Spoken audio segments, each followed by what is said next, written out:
Hello students, ಎಲ್ಲರಿಗೂ ನಮಸ್ಕಾರ. ಇವತ್ತಿನ ಒಂದು ವಿಡಿಯೋದಲ್ಲಿ ಯಾರೆಲ್ಲ ಸೆಕೆಂಡ್ PUC ಎಕ್ಸಾಮ್ 2 ನಲ್ಲಿ ಫೇಲ್ ಆಗಿದ್ದೀರೋ ಅವರು ಈ ಒಂದು ವಿಡಿಯೋನ ಕಂಪ್ಲೀಟ್ ಆಗಿ ನೋಡಬೇಕಾಗುತ್ತೆ. ತುಂಬಾ ಯೂಸ್ಫುಲ್ ಇದೆ.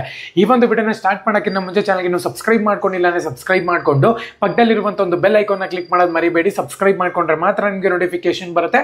ಅದಕ್ಕೋಸ್ಕರ ಸಬ್ಸ್ಕ್ರೈಬ್ ಮಾಡ್ಕೊಳ್ಳಿ. ಬನ್ನಿ ವಿಡಿಯೋನ ಸ್ಟಾರ್ಟ್ ಮಾಡೋಣ ಅಂತ. ಮೊದಲನೇದಾಗಿ ತುಂಬಾ ಜನಕ್ಕೆ ಡೌಟ್ ಇರುವಂತದ್ದೇನಪ್ಪಾ ಅಂದ್ರೆ ಕ್ಲಾರಿಟಿ ಕೊಟ್ಬಿಡ್ತೀನಿ ಈ ವಿಡಿಯೋಯಿಂದ. ನಿನ್ನೆನೂ ಕೂಡ ಅರ್ಜೆಂಟ್ ಆಗಿ ವಿಡಿಯೋ ಮಾಡಿದೆ. ತುಂಬಾ ಜನಕ್ಕೆ ಡೌಟ್ ಇದೆ. ಇವಾಗ ಫೇಲ್ ಆಗಿದ್ದೀನಿ, ನಾನು ಎಕ್ಸಾಮ್ 2 ನಲ್ಲಿ ಫೇಲ್ ಆಗಿದ್ದೀನಿ, ಎಕ್ಸಾಮ್ 3 ಬರೀಬಹುದಾ?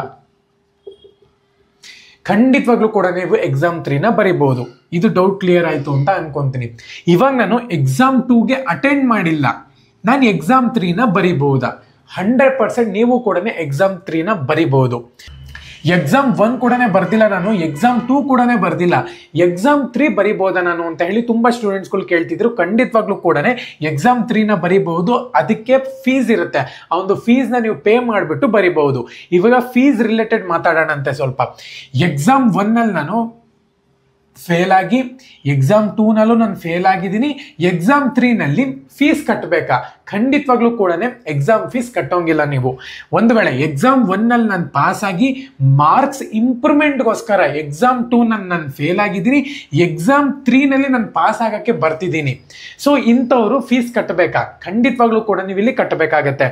ಎಕ್ಸಾಮ್ 1 ನಲ್ಲಿ ಫೇಲ್ ಆಗಿ ಎಕ್ಸಾಮ್ 2 ಎಕ್ಸಾಮ್ 3 ಬರೀತಿದ್ದೀರಾ ಅಂದ್ರೆ ಮಾತ್ರ ನೀವು ಫೀಸ್ ಕಟ್ಟುವಂತ ಒಂದು ಅವಶ್ಯಕತೆ ಇಲ್ಲ.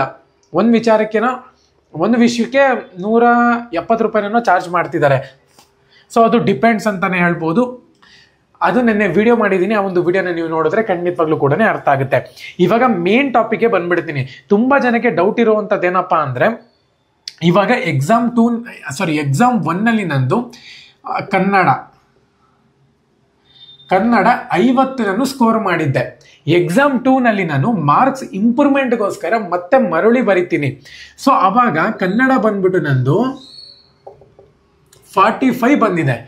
ಇವಾಗ ನಂದು ಜಾಸ್ತಿ ಮಾರ್ಕ್ಸ್ ಕಾರ್ಡ್ನಲ್ಲಿ ಹಾಕ್ತಾರಾ ಅಥವಾ ಕಮ್ಮಿ ಮಾರ್ಕ್ಸ್ನ ಹಾಕ್ತಾರಾ ಅಂತ ಹೇಳಿ ತುಂಬಾ ಜನ ಕೇಳ್ತಿದ್ರು. ಈ ಒಂದು ಮಾರ್ಕ್ಸ್ನ ಅವರು ಕನ್ಸಿಡರ್ ಮಾಡ್ತಾರೆ ಅಂತಾನೆ ಹೇಳ್ಬೋದು. ಇವಾಗ ನಾನು ಎಕ್ಸಾಮ್ 3 ಕೂಡ ಇವಾಗ ಎಕ್ಸಾಮ್ 1 ನಾನು ಬರ್ದಿದ್ದೀನಿ, ಎಕ್ಸಾಮ್ 2 ಮಾರ್ಕ್ಸ್ ಇಂಪ್ರೂವ್ಮೆಂಟ್ಗೋಸ್ಕರ ಬರೀತಿದ್ದೀನಿ, ಅಲ್ಲಿ ಕಮ್ಮಿ ಬಂದಿದೆ.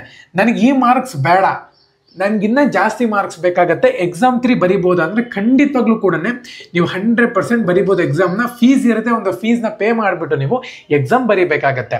ಸೊ ಇಷ್ಟು ಡೌಟು ಮಕ್ಕಳು ಕೇಳಿದ್ರು, ಅದಕ್ಕೋಸ್ಕರನೇ ಡೀಟೇಲ್ ಆಗಿ ಹೇಳಿದ್ದೀನಿ ನಿಮಗೆ. ಯಾರೂ ಕೂಡ ತಲೆ ಕೆಡಿಸ್ಕೊಳ್ಳುವಂಥ ಒಂದು ಅವಶ್ಯಕತೆ ಇಲ್ಲ. ಸಬ್ಸ್ಕ್ರೈಬ್ ಮಾಡ್ಕೊಳ್ಳಿ ಪ್ರತಿಯೊಬ್ಬರು ಕೂಡ.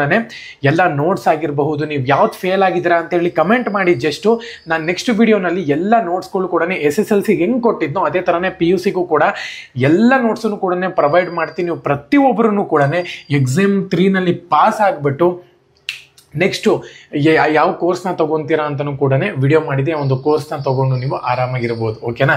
ಇವಾಗ ಎಕ್ಸಾಮ್ 3 ರಿಲೇಟೆಡ್ ಇನ್ನೇನ ಡೌಟ್ ಇತ್ತು ಅಂತ ಹೇಳೋದಾದ್ರೆ ಕಮೆಂಟ್ ಮಾಡಿ, ಖಂಡಿತವಾಗ್ಲೂ ಕೂಡ ವಿಡಿಯೋ ಮಾಡ್ತೀನಿ.